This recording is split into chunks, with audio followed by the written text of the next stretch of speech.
Hey, this is Mark, and you're welcome to AUTOSAYS.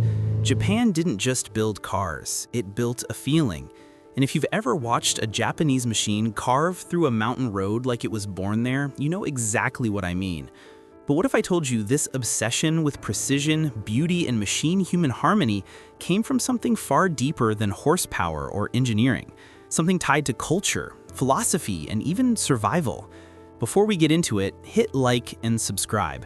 Because once you hear how Japan turned driving into an art, you'll never look at a steering wheel the same way again.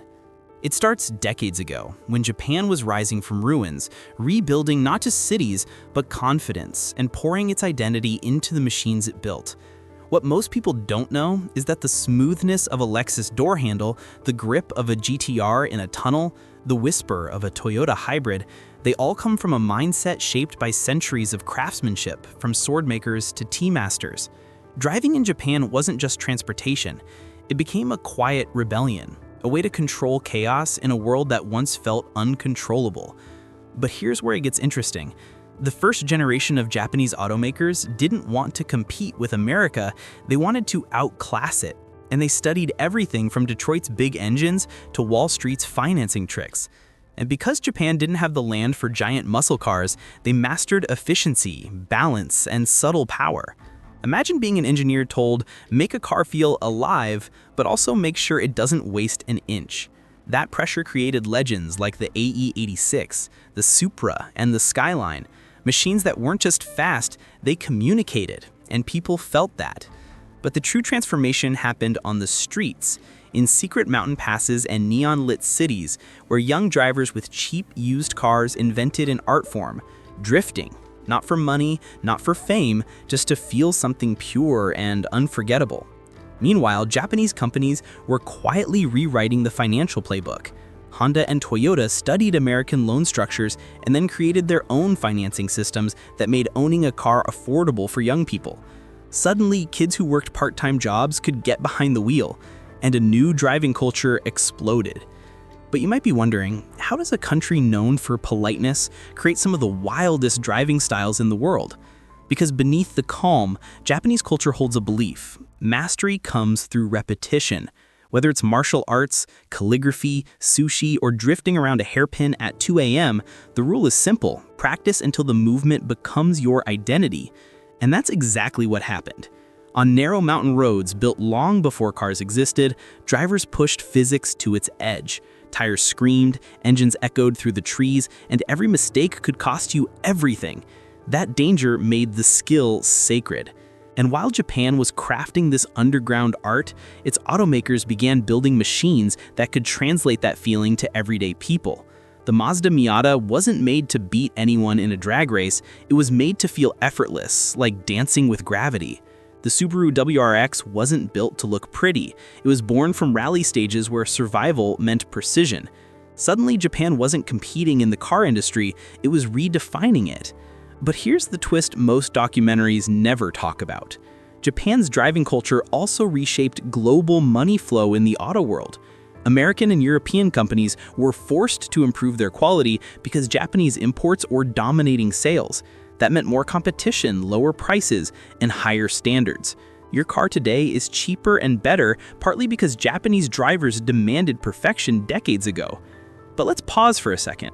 Have you ever wondered why a 90s Japanese car still runs smoother than a modern luxury model from some brands?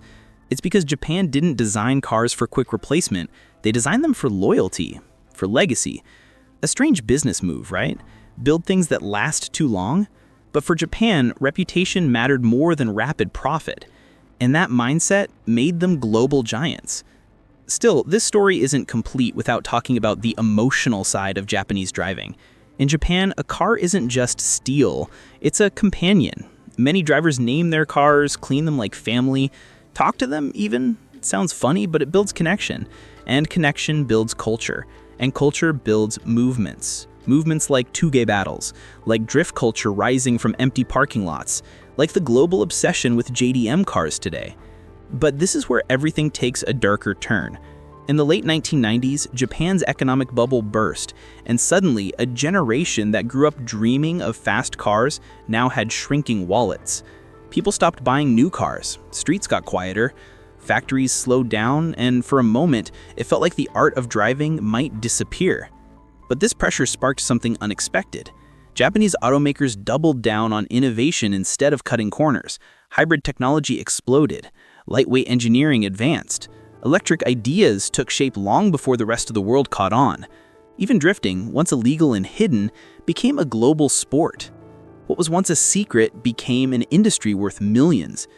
Imagine going from being chased by police on a mountain road to signing contracts, sponsorships, and movie deals.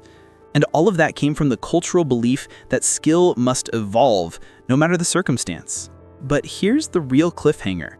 Japan is now facing a new challenge, a silent one. Young people are losing interest in driving.